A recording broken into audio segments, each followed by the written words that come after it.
Cool, and we're live. Roll. Hey. We're 2 minutes late, unfortunately, but we've been waiting for Chris to down his dinner, so unfortunately he's had some mishaps and he's eating those spiders as quickly as possible. We're an hour and 2 minutes late. No, not. We're an hour and 2 minutes late. Oh yeah, because our time difference hasn't changed yet. Yeah. That's the government's fault. It is. I'm done. Okay, cool. So, hey everyone, this is Artificial Fun, episode 3 now, coming live to you from the UK, London and Toronto, or just outside of Toronto. So, Chris is dripping off. Okay, pardon? I had double audio. I had to fix it. Okay, I'm sure. good now. So this week has been, for me, I've been reading most of the articles, but it's been relatively slow. So Chris has got us a few topics that he wants to go over this week, and so that should keep us going for the next hour or so. So Chris. Okay. Oops, forgot my headphones. Okay. We're professionals. So, Roger's right, it has been a reasonably slow week, just this week, but there have been a couple bombshells. So, yeah. So the great big one we're going to start with is that Nintendo is finally pushing into the mobile market, whether or not it's something to do with their stockholders or they just decided it was time. And they also, in the process, dropped a hint about their next console that they're bringing out soon, which is currently codenamed the Nintendo NX. NX, yeah. NX, yeah. And we don't know too much about it yet, but this is the first we've heard about the next generation after the current generation, which used to be the next generation. It's the new Nintendo Wii U. Yeah, the new Nintendo Wii U 3DSi. Yeah, there was some stupid articles from, I think, Australia or something, with people saying how it wasn't even, I don't think it was even from an actual journalist, but it was people saying how Nintendo have announced their new console, the Nintendo NX, and it's going it's going to be available in stores at the end of this year. More information, and then more information will be coming in 2016. It's like the stupidest article ever. But you won't know about it. Yeah. It's a stealth release. They're bringing back the Phantom. It was just a really stupid article. I can't even remember where I saw it. But so this is obviously causing a bit of friction, except with the stockholders, because Nintendo's stock rose by 600% after their announcement. It's currently in the process of stabilizing. But yeah, so the down low and all that is they're partnering. Wait, actually 600%, or you just... No. Actually 600%. I did not read that. It was something like that. Basically, the stockholders really like this information, which is probably part of the reason they went for it. I think the gamers probably don't. I don't like that information, because I It's have a bit a of Wii a U. mix. It depends on how cynical you are, basically, how willing you are to believe what a company is saying to you, and whether or not it makes any difference if it's Nintendo. But I the think it lowdown... makes a difference if you have a Wii U or if you don't. If you have one, you probably think you wasted your money. Well, not quite, because here's the lowdown they on want to it. release. Yeah. So Nintendo are partnering up, which is quite an intelligent move, with DeNA or DeNA? DeNA is DeNA. Okay, so they're called DeNA. DeNA.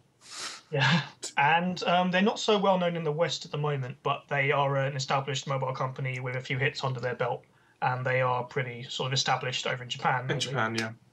And they are working basically on all the back-end stuff, managing the mobile side of things, all the business side of that.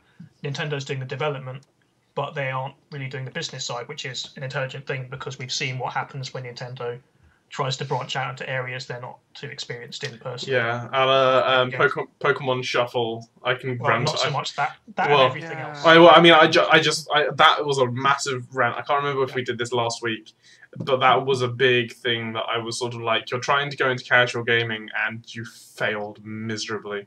Or not failed miserably, I don't know. I just really didn't like it. Really didn't like it. There's the whole disconnect between like failed miserably and it was a huge success. So it was not. It was a huge success in terms of the amount of downloads. I just can't see lots of people have gone through the game because of the basically. If anybody hasn't played the game, just a absolute quick, brief summary of it. Pokemon Shuffle is a free-to-play game that is free to download from the eShop on 3DS, and basically.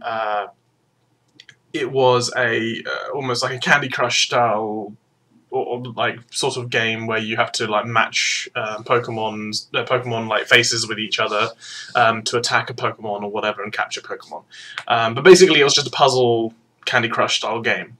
But the problem is that it gave you a finite amount of lives, and then to buy more lives, you needed to use in-game currency, which is fine. You have in-game coins and gems, which you have to farm by playing the game. But each time you play a game, you use a life automatically.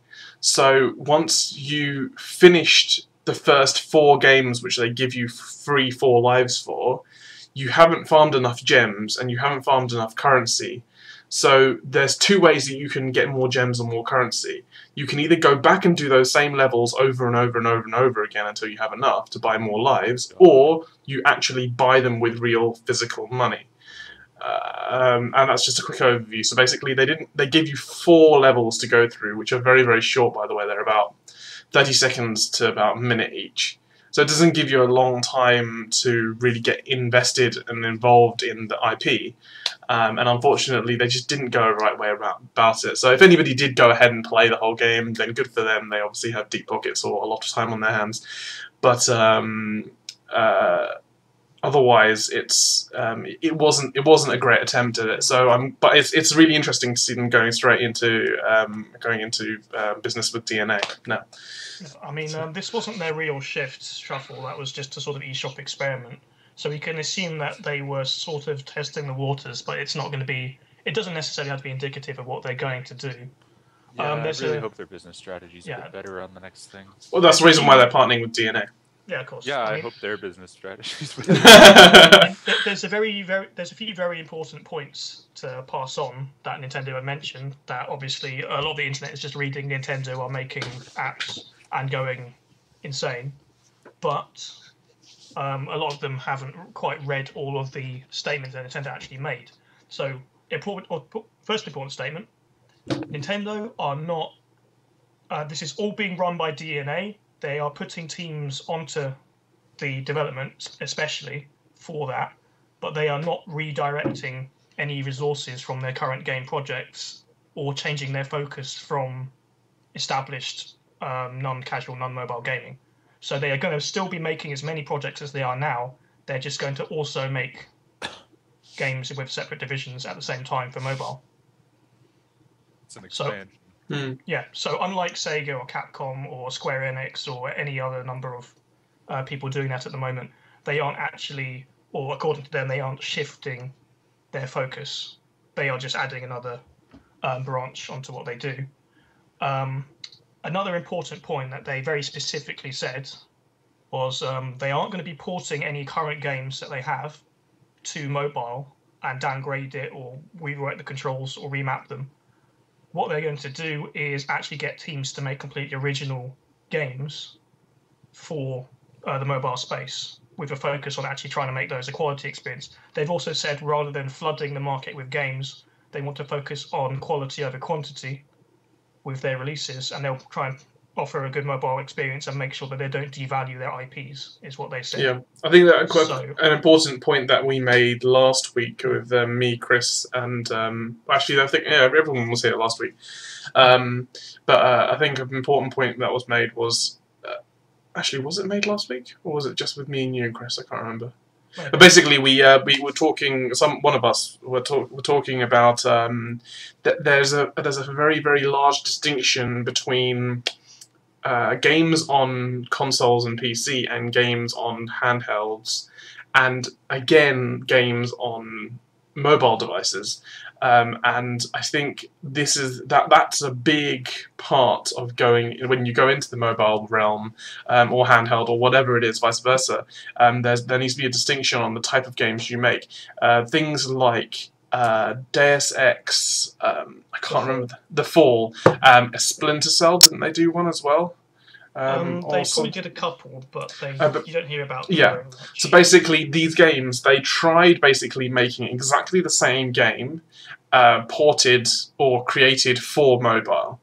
And the problem is that they aren't games that, even though they may look good, their gameplay mechanics and the depth of the game, they don't work well for mobile. Mobile is innately casual. The reason being is because you do it on the go. You're not meant to be The controls are a very important aspect to that. Yeah, and that's that too. And Nintendo are one thing I will give Nintendo is that they have been very, very good at understanding that distinction.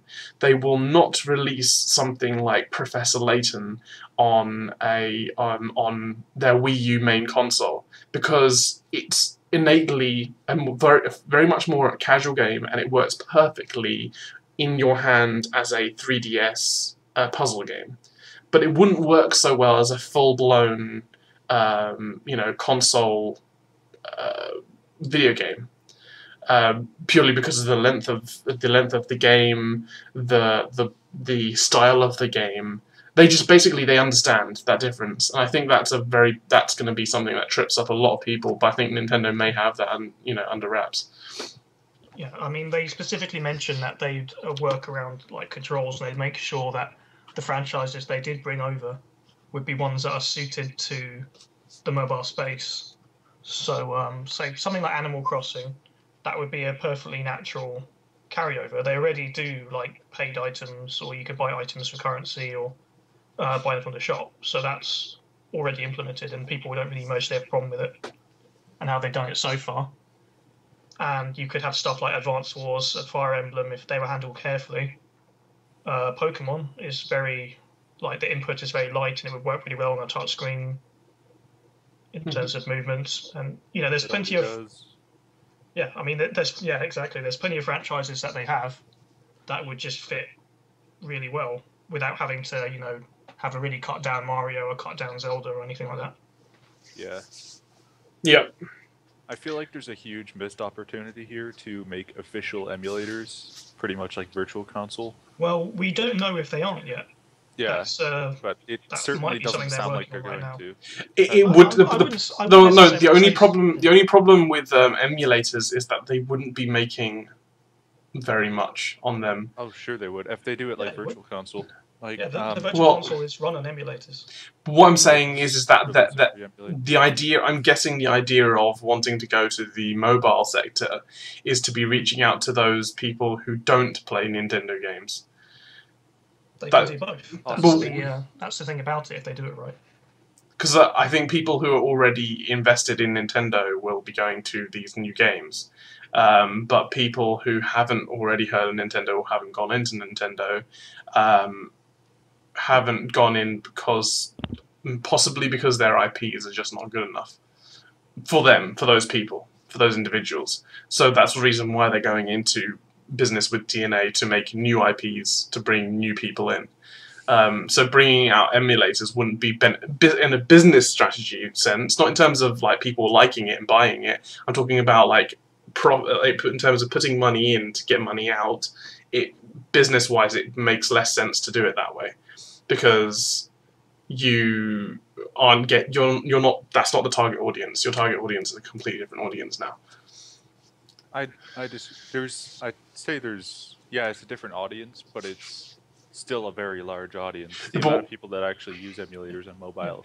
Yeah, but that's what I'm saying is that And you can bring the there audiences is no together. there is an That's audience, true. but that's not their target audience. Their current target audience. The reason why they're They going to should be be targeting both audiences. well, no, but what I'm They saying, are. no, There's no, no no. reason they can't. The idea of the reason why they went into business with DeNA was to target a different audience. That's the reason Yeah. why they would partner with a Well, different partially. company. I mean, the main reason they're partnering isn't necessarily because they're targeting a new audience, sorry, but that they are going into a new space that they need someone who has experience in that market, not necessarily just for the. Exactly, but the thing is, because you're going into a new market, that is innately a new audience.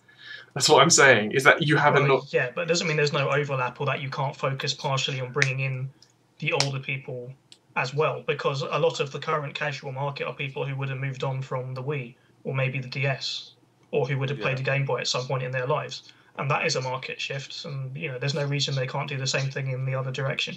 I honestly think that they're not going to be looking for people who used to play or have played Nintendo franchises because they do. They said they're That focusing on market's it. huge. they're focusing on new IPs. But, I mean, we're making the assumption that they can only do one at a time, but there's absolutely no reason, because it's an expansion. It's not they're not redirecting resources. But There's no reason they can't do both. what I'm saying is, I know what I'm make new IPs and. What I'm saying is, as a business strategy, it's not wise to do both at the same time. It's wise to do one at a time. What is wise to do one at a time rather than doing two at a time. It's exactly the reason why we're doing Keep Tracker as just video games at first. Even if we had all the money under the sun, we wouldn't be doing all of them at once. We'd do one at a time because monetarily it makes more sense. It's more viable as a business option to do one target audience than try and spread yourself thin over multiple target audiences. There's a huge difference there though, because one would be just like a separate app, whereas the other is. It's not. It's your one thing. Yeah. The idea is that you focus on a target audience. You don't do. I'm letting you know that you don't do partnerships unless you want to go into doing a certain target audience. You wouldn't do a partnership otherwise, because then they know their target audiences. They know their audiences well enough, more than DeNA would ever know. The reason why they're partnering to do with DeNA is because they're going towards audiences that they don't know about. That's the whole idea.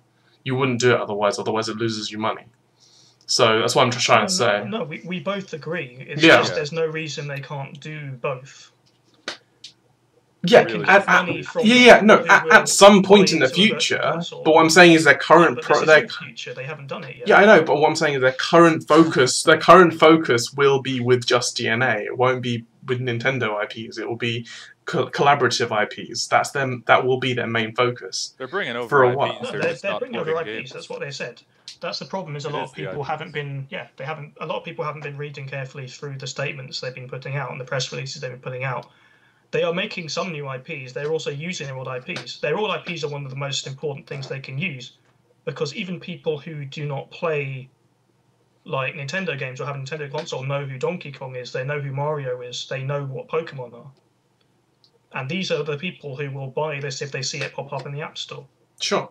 They have their IP, the recognizability of their IPs is as important as, is one of the most important things they have. It's one of the reasons it's one of the core things behind their entire strategy. And it's the thing, it's part of the partnership, because that's what DeNA lacks. This is a lot of existing mobile properties are, there's a few big name ones, and then there's a lot of like Clash of Clans and Angry Birds and stuff that popped up around the mobile market, completely new IPs. But if something was established and managed to make its own space in there, while still bringing in that kind of recognizability that they have from the brand, they could really blow up. Yeah. And that's what they're banking on. Probably. And then you have some people who would not have played a mobile game, who might actually come over and use their phone to download a Nintendo game, because a lot of gamers do have phones, and it might be what brings them over. Sure. Yeah. And a virtual console would be a good idea, because they did mention that they're putting more focus into stuff like cross-buy and cross-platform stuff that's that's the context in which they mentioned the NX in the first place, was that a lot of their strategy going forward is they're going to integrate all their devices together so that they haven't actually said what they're going to do with it yet, but a lot of people are theorizing it's going to just handle the account. So it's going to be a bit like Xbox Live, but for Nintendo, which is something that DeNA is working on for them as well. And also stuff like cross-buying. So it might be you could buy a game and you'd have it on multiple Nintendo devices or consoles or even on your phone. And that would be a good way to get people's attention in multiple audiences. Yeah, their current method of doing that is you buy one and then Club Nintendo gives you a key for the other one, which they're canceling Club Nintendo. So. They're not going to be calling it a Club Nintendo anymore either. Yeah, this is the service they're replacing it with. Yeah. What did you say, Chris? Yeah, I mean, the service I just mentioned is what they're replacing Club Nintendo with. They're getting DeNA to make their new online infrastructure for them, which is the other area that they're not so good at. Yeah, they're really not that good at that. Yeah. Interesting. Yeah, definitely. What are our thoughts in terms of the NX? I have well, I mean, like in terms of them announcing the next gen console when this next gen has only just been laid down.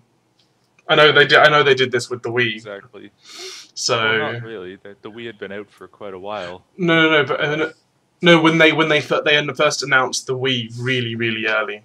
That was what I'm saying. Back when they called it the Revolution. Yeah. It was pretty early. That was still like a couple of years in. It was a while before you saw much of it. It was a long while. It was about 3 or 4 years after. It had to have been at least 4. It was like 3 or 4 years after like the release of. That's just the code name. The GameCube, yeah. Let's see.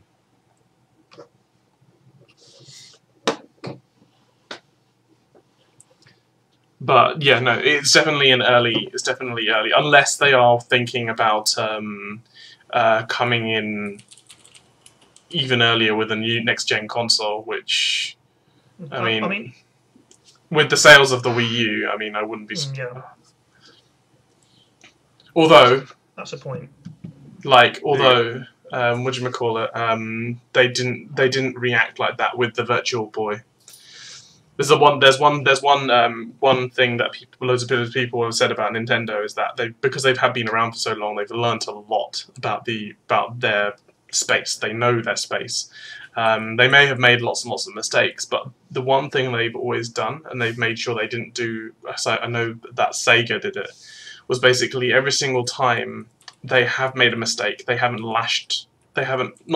this is the wrong word, I know, but they haven't like lashed out in terms of made a new console really quickly just to get it out of the way, just so that the past is the past.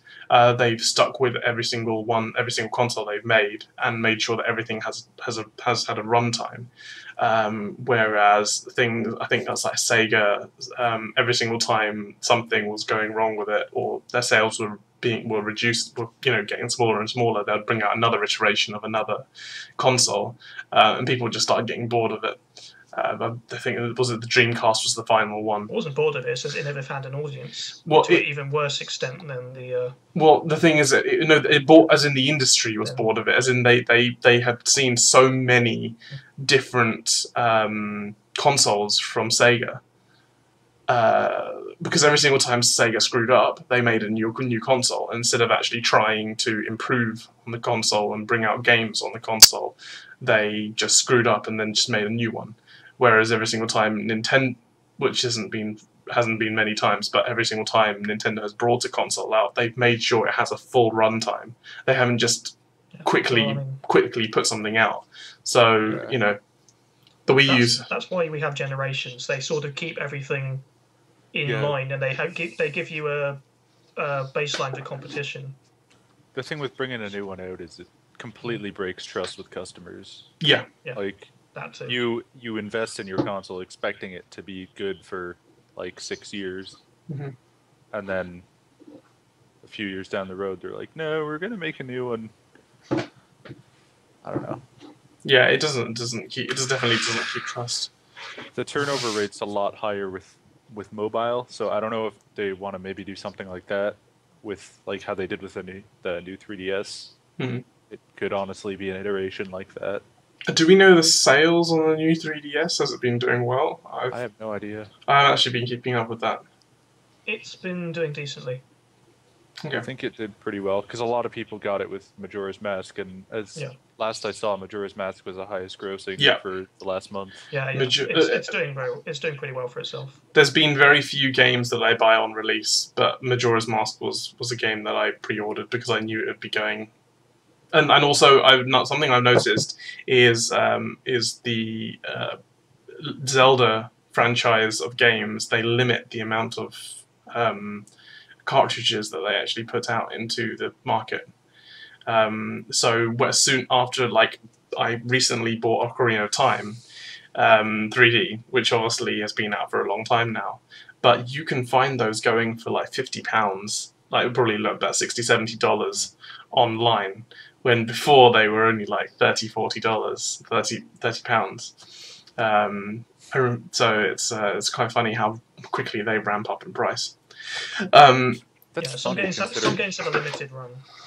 Yeah, it's funny considering you can buy it online, probably for regular price still. No, you can't. You can't find them. You can't find them online. No, I mean like digital download. Oh, digital download. Yeah, on the eShop. But like, that would just stabilize the price. If you go to Amazon, they are not in stock anymore. You can only buy secondhand, and they're like 35 upwards. I managed to get mine from someone on eBay for £30, and that was by looking around for a long time. Yeah. Good. So normally they keep printing. I'm not sure why they didn't with it. I don't know. It's a big franchise, so the reason why they didn't. I mean, like, I don't know. I mean, but they don't make more money if they stop printing it. Exactly. Sellers do. Digital. I think they are pushing digital. Yeah, that's another thing with Nintendo eShop is it just doesn't make sense to me that they still charge the full amount for a game, even though it's a digital copy. It should be cheaper, considering if you're not happy with it, you could easily resell a physical copy. Yeah. Yeah. And we're hoping. Just can't do that. Yeah, I'm sure we're hoping that DeNA is going to set them right on that. Exactly. Yeah, it would be nice to actually. Their storefront. The only problem is that if they have, if DeNA does, will they have say on Nintendo, on these Nintendo licensed apps and such? I mean, in terms of like the eShop and so on. How they do the business, yeah. Nintendo have said already. They literally said we've been having loads of arguments with DeNA, like. Not arguments, but like DeNA has been giving us a thrashing and we love it. Basically, it's kind of paraphrasing what they said. That's Nintendo loves that thrashing. Yeah, but basically, yeah, DeNA seems like they're willing to set them straight and let them know where they are putting their feet wrong. So hopefully that will have an effect on how they do their online business from now on. Cool. Oh yes, I will drop my salary again this month. Yeah. So we what's the next topic? Let's go on to the next topic. Valve and things that Gabe Newell has been saying in terms of the direction of Valve and Half-Life 3 and their other IPs. I have not heard anything about this. Okay, so basically there was an article that went up. I'll just quickly get it up. It was a bit of a throwaway statement, but when Gabe Newell has a throwaway statement, it's news. So yeah, so basically they were talking. There was an interview with Gabe Newell. And basically, there's a article on Polygon, if you want to look it up. Basically, Gabe Newell on Valve's game development plans and the possibility of more Half-Life. It was written on March 18th.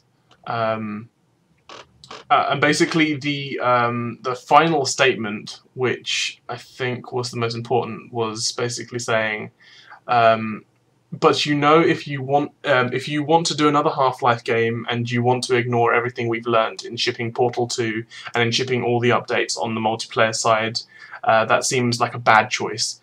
So we'll keep moving forward, but that doesn't necessarily always mean what people are worried that it might mean. What? It's really, it's a real mouthful. But basically, the idea is that they throughout the article, and you can go and read the article. I'll put the link in the description. But basically, it's a very, very, very vague interview where they basically discussed the direction of Valve, and they mentioned basically, where is Half-Life? Where are their other IPs and what are they doing about development? And basically Gabe's reaction to this was, currently from everything we've learned so far, we're focusing on developing Vive, we're developing the Steam Machine, we're developing the Vive headset, Steam Machine, we're developing Steam and Source 2, and the IPs that are making the most amount of money, which are Team Fortress and CS:GO and all these other IPs. The thing is that I think a lot of people have not realized, not realized, but like Valve is still a company.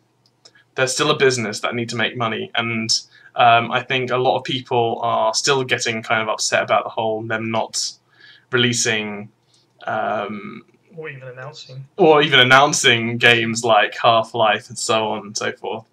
But in the end, what they're doing right now is they're doing what makes them the most amount of profit. For now. For now. They also have something I mentioned to Raju earlier. Yeah. It's something a lot of people don't realise because Valve is such a well-known and big company in terms of their influence. But it's also a resources thing as well. Yeah. Because basically Valve, they are a big publisher because Steam is basically a publishing platform. They are effectively publishing all of these games and getting a cut. But Valve itself is a comparatively tiny organisation, and they are doing the Vive and running Steam and developing all their games and all their hardware projects in the Steam box all at the same time in one company, in one location, with one set of employees who are splitting themselves between all these different projects. And in that light, it's not surprising that they have to redirect a lot of their resources. But one sort of comparison point would be CD Projekt Red, or CD Projekt. They are a Polish publisher and developing studio who own GOG.com, which is their client. I didn't know that. Yeah. Mm-hmm. And that's where they made their money to make games like the Witcher series, which was their big sort of breakout hit in development. And they're currently working on Cyberpunk 2077, 37, something like that. I'm so glad Matt's not here. I think. Yeah. Yeah. But basically, even though they're like a big company, they're well known, they have their own publishing platform, blah, blah, blah, blah. And because they're in Poland, so they're a relatively small company, but they have the resources to pay people to make one of the best looking games of the last generation at a tenth of the budget of Call of Duty. Even though it's a bigger game, it's a longer game, it's a better looking game, you can do a lot when you can pay smaller wages and you don't put as much into marketing and all that as you normally would with a major release. But a lot of people are sort of getting antsy because apart from a few trailers and CGI shots and concept art, they haven't actually shown anything about Cyberpunk 2077 yet. Yeah. Because they are still working a lot on The Witcher. Yeah, because they are so dedicated to working on The Witcher and all their other projects first. They're making a new GOG Galaxy, I think it's called. I think so. They're making a new Steam competitor, basically. Yeah. Which is going to leapfrog the whole GOG brand. And so, awesome. They're a reasonably sized company. They're bringing in a decent amount of money, but they can't spare the resources. Just to sort of illustrate, so Ubisoft, right? So just quickly, just to make the point that just to summarize what you've said so far, the main thing we're trying to say right now is that even though Valve have got all these IPs in the backlog, they have all of this work that they're doing. One of the biggest reasons why they can't actually bring these games out is because they have such a small team. So they don't have the resources. So yeah, carry on. Sorry. Yeah, I think Valve are literally just too busy with everything they're doing at the moment to bring out Half-Life without having to keep delaying it so that they can make it run on Source 2. Although they haven't, by the way, they have not announced anything to do with Half-Life. And if you read the article, he does basically say that Half-Life is not in development at the moment. Which could mean a lot of things. Well, he basically says that, and he also says that if the team want to make Half-Life, and everyone, they said it here. I think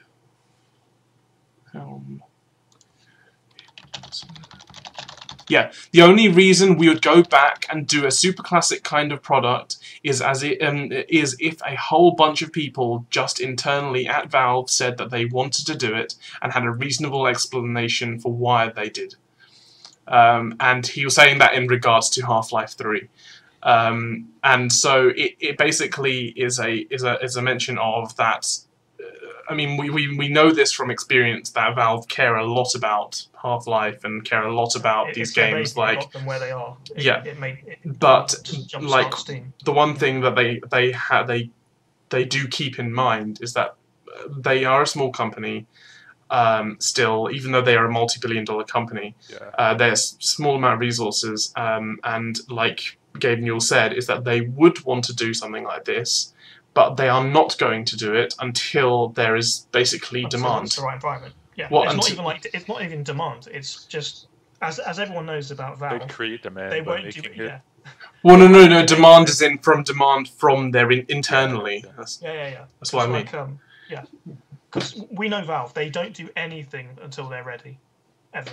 They're infamous for it, or famous, depending on how much you like delays. I'd say infamous. But yeah, I mean, they will get around to it when they are good and ready, and everyone at the company has the resources together, and they've finished all their major projects. Just to sort of highlight the whole size thing, so Ubisoft has an annual revenue of around 1 billion euros. They have 9,200 employees. 1, 2, 3, 4, 5, 6, 7, 8, 9, 10, 11, 12, 13 subsidiaries worldwide. Shanghai, Toronto, Montpellier, Montreal, Milan, and several other places. There's one in the UK as well, I think. Yeah. So they are a massive, massive company. Yeah. Their main headquarters are in France. Activision, their total assets are $14 billion US. They have around 4,000 employees, and they also have well over 10 subsidiaries making games for them. They have 38 studios across the world. Okay. Valve is privately owned by Gabe Newell. It has one office in Washington, Bellevue, and it has 330 employees working on everything. So it's like sort of spread-wise, department-wise, they are not in the same. Yeah, they're nowhere near in the same ballpark of resources that. We're talking about a league where the TF2 department probably have no more than say 20 to 30 people working. Yeah, like that's a classroom. Yeah, that's like one classroom worth of people building it and working on an entire game, whereas you would have literally like 50 to 100 people working on a game the size of TF2 in any other studio. Yeah. So that's the sort of scale we're looking at.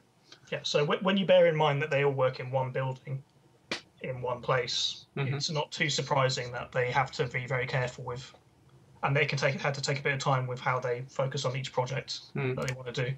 They certainly focus on quantity or quality over quantity. Yeah. Yeah. But the idea, they pull it off, so that's good. Yeah, I think the idea there was, this is also something I think a few people say is that 300, that's still quite a lot of people. When you think about, you have say 300 people, you have a team that needs to work on the VR their VR headset Vive.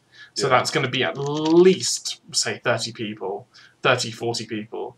Then you're going to be having people working on the Source 2 engine, which is no, small feat.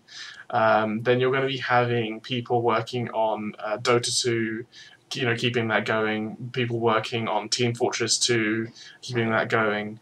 People working on CS:GO, keeping that going.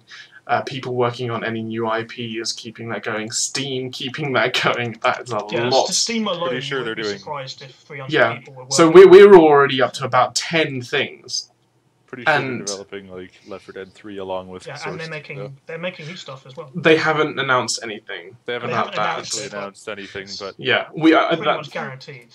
that they are. I want. This is another thing. Is I want to make sure that we, even though that there's a pretty sure in the air, if it's not announced, then we don't even hype that up. I don't even want to talk about it because it's news anyway. No. It's nothing to do with Keep Tracker. I think that's the whole point of Keep Tracker is to be truthful and make sure that no when it's kind of. This is a. Yeah. I know, but I want to make. There's a lot of grey areas. I still want to make sure that it's like it's definitely we're strict. We're somewhat strict about like the information that we talk about. Mean, Yeah. No, if they were, that's cool. Speculation. As long as you're clear that it is that and not, Yeah.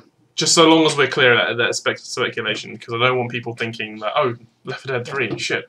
Yeah, so it's speculation, but they are more than likely working on video games at the moment. I would bet money. I would hope that they are, although the amount that they're doing right now, I wouldn't put it past them not to be. Technically, they're developing just by working on the current games that they are running, so Dota and definitely TF2, and that needs upkeep and patching and. At the very least, the stuff they're using to test Source 2 is Left 4 Dead themed, and it's apparently their files are titled Left 4 Dead 3.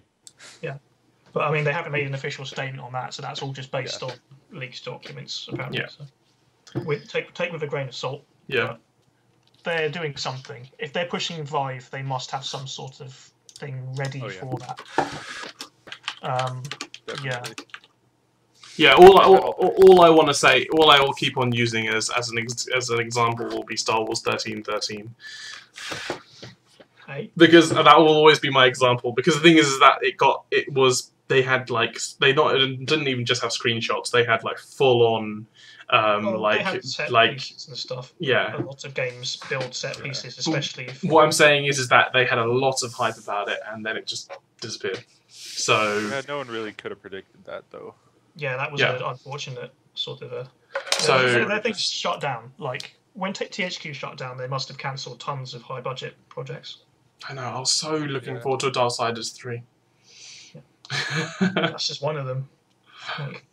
No. I'm just saying personally. That's what I was looking forward to. And there's tens of games get cancelled every year. They're high budget. They're nearly done, and they just cancelled them. They just cancelled a game that Keiji Inafune was working on. He's one of the guys who was on the concepts of Mega Man originally, and he was bringing out a game project that he was personally working on with Rising Star or someone. Rising Star were the guys who made. I think it was Rising Star. Whoever they were sort of a relatively small company, so they can't afford to take too many financial risks. And the game was done or nearly done, and they just cancelled it. And they decided to just take the however many millions in their stride. I'll just check very quickly. I think it's on Gamer Sutra. Gamer Sutra, yeah. I always called it Gamma Sutra. Yeah. Then the thing works. Yeah, because it's a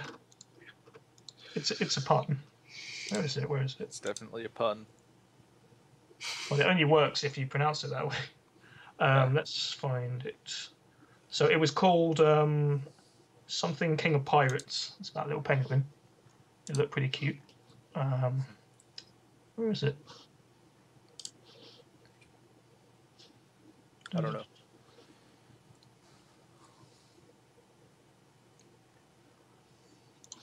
Okay, Inafune, Pirates cancelled. Here we go. So Inafune, so it's called Kaio, King of Pirates, and they lost $3.8 million on it. Was its budget? But even though it was done, and it was going to be released, because basically they didn't think that the financial environment was ready for it, so they just said, we're not going to release it. It'll be cheaper to just pocket the loss and, you know, what? Drop it. Cheaper to, like, it's ready to release. Yeah. Yeah, but you got to remember really that distribution costs are a lot more than it. The distribution costs are marketing, huge. printing. Yeah. It's like you can't always throw good money off to bad just because you've already paid for the... Like, this happens all the time. You just don't hear about it because they don't put press releases out until... It happens a huge amount with cars as well. Like, I know this cancelled before it's ready to sell, though. No. I mean, no. It's happened with no, it's nothing to do with video games, but it's happened with cars before. That they've done an entire production line of cars, and then they've just not distributed them because there's been a fault in the engine or whatever, or like it's just overall it will just cost them far too much to repair everything. And have all those recalls and whatever later on down the line that they just don't send them out. So games aren't cars. No, but what I'm saying is that the amount of money that they could lose overall in comparison to the amount that they've spent already is nowhere near in the same league. Really, there's not really much to lose. You could lose in advertising if you choose to do that, but distribution is huge. Digital distribution costs nothing. Yeah, but people still aren't used to that, especially in Japan. You could stand to make money. You could, but like when everyone's used to digital distribution, then won't be much of a problem anymore. I mean, a lot of companies like Capcom and Atlas and other people are twigging onto that, and they're going, okay, so this game that would normally have to have a print run and stuff, we'll just sell a digital copy, so it doesn't matter. I mean, look at a PS4 and the Xbox. That's all you have to look at, really. I mean, Steam has been around for God knows how long. What, since 2007? 2007, is that right? I can't remember now. But anyway, so they've been around for about 7 or 8 years now. Who, Steam? Steam, yeah. Over 10. 2004. 2004. Okay, 2004 then. Well, they've been around for a long time, well over a decade, and you know that they've been doing digital downloads for well over a decade. And PS4 and Xbox have just come out a year and something ago, and they're still. I mean, obviously, consoles are meant to be more sociable. They're meant to. The whole point of being able to borrow and share and exchange games is obviously part of the culture. Yeah. But even people on those consoles are not comfortable, for the most part, as a culture, downloading games. People still want physical copies. So it's it's still not within the culture to wanting to do digital downloads because so physical distribution is still really, really, really important. I think if there is no physical distribution, console gamers would still get digital because like there's tons of stuff on like PSN and Xbox Live, whatever their thing is. Like there's tons of just digital releases for like indie titles and stuff like that. It happens a lot, and they do get a fair deal of sales, and PC's obviously completely able to pick that up. But like I think it's definitely viable. But the thing is, for me, like, okay, so the other day I bought Killzone Shadowfall. Now, I didn't enjoy that at all. I played about an hour of it and I just didn't enjoy it. So the thing I did was I went back to CEX and sold it. I couldn't do that with digital. Yeah.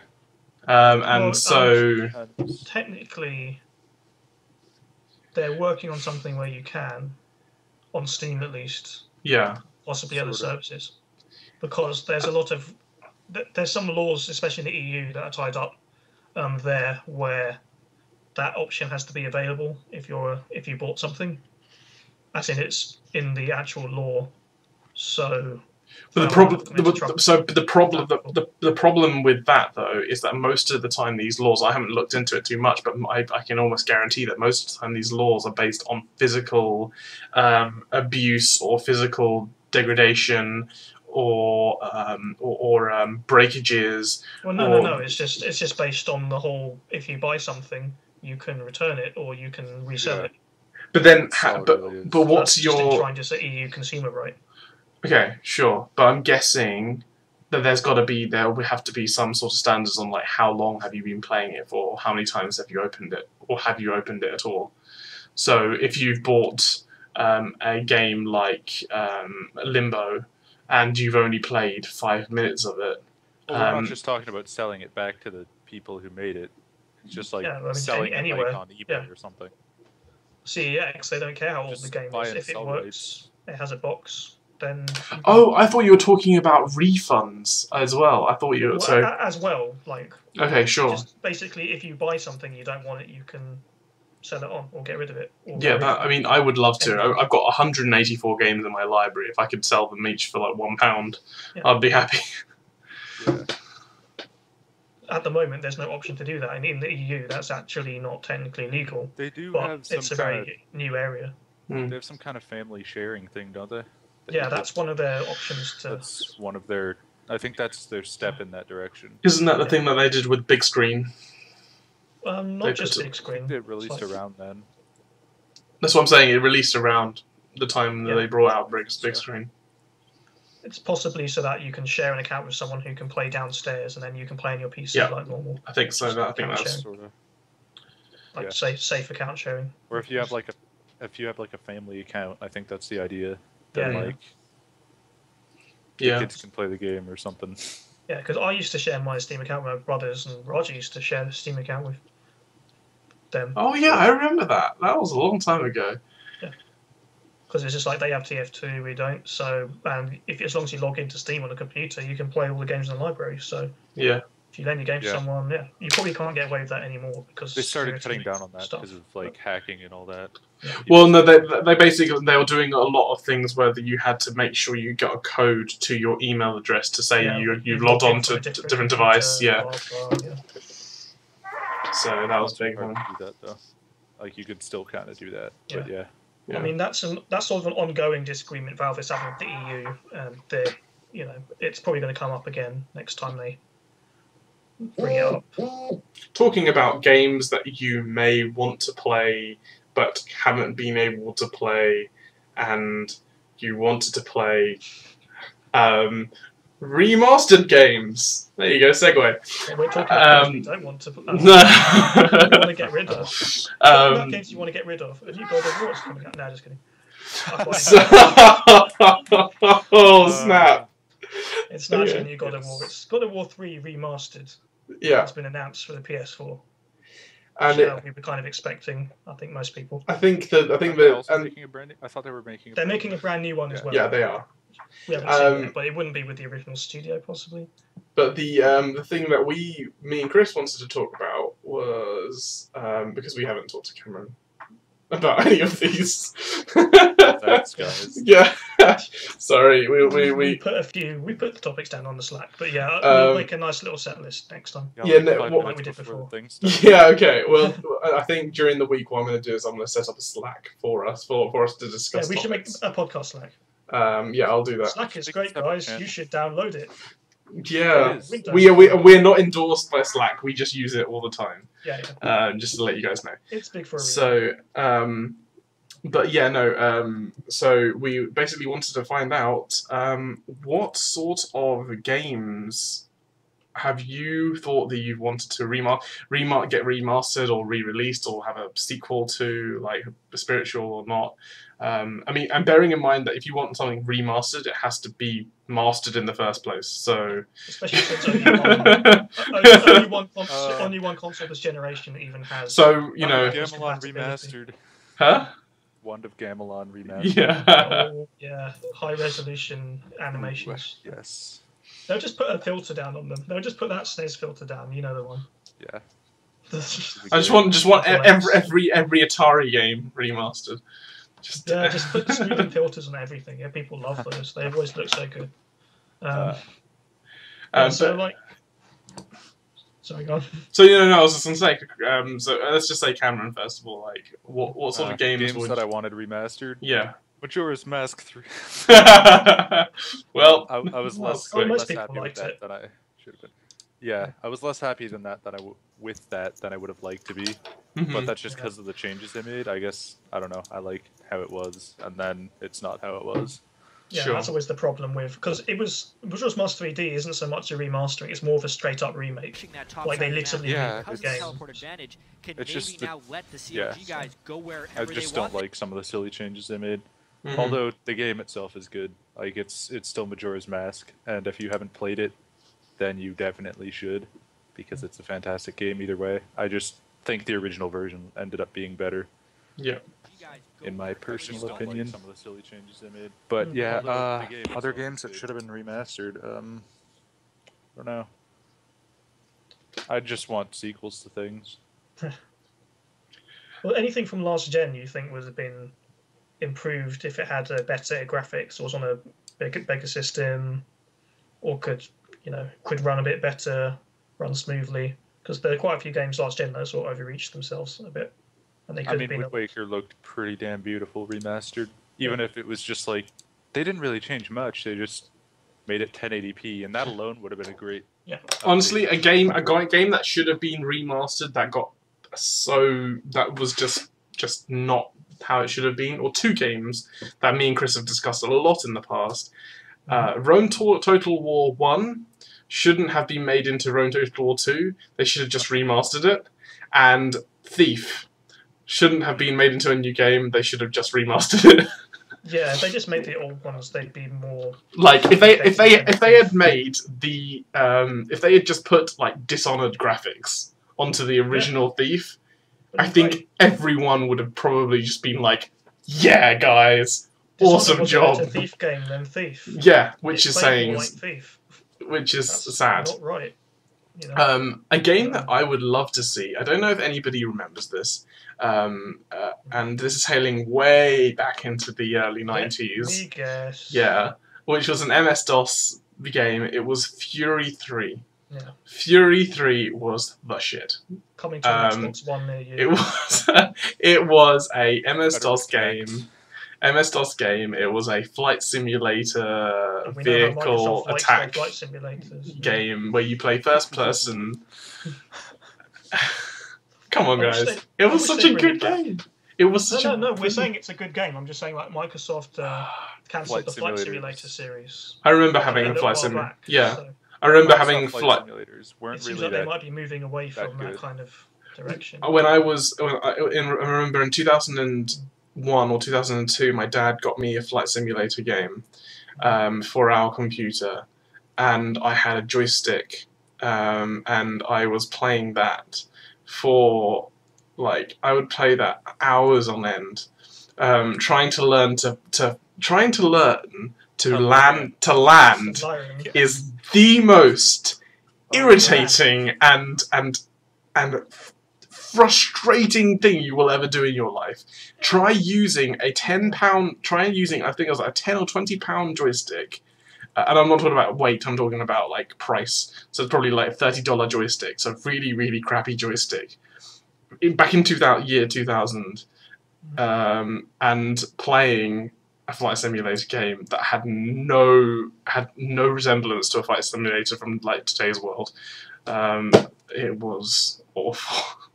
I had a lot of fun. I was 10 years old, but they're pretty complicated even for adults. So they are flight simulators. They're not. It's not Ace Combat.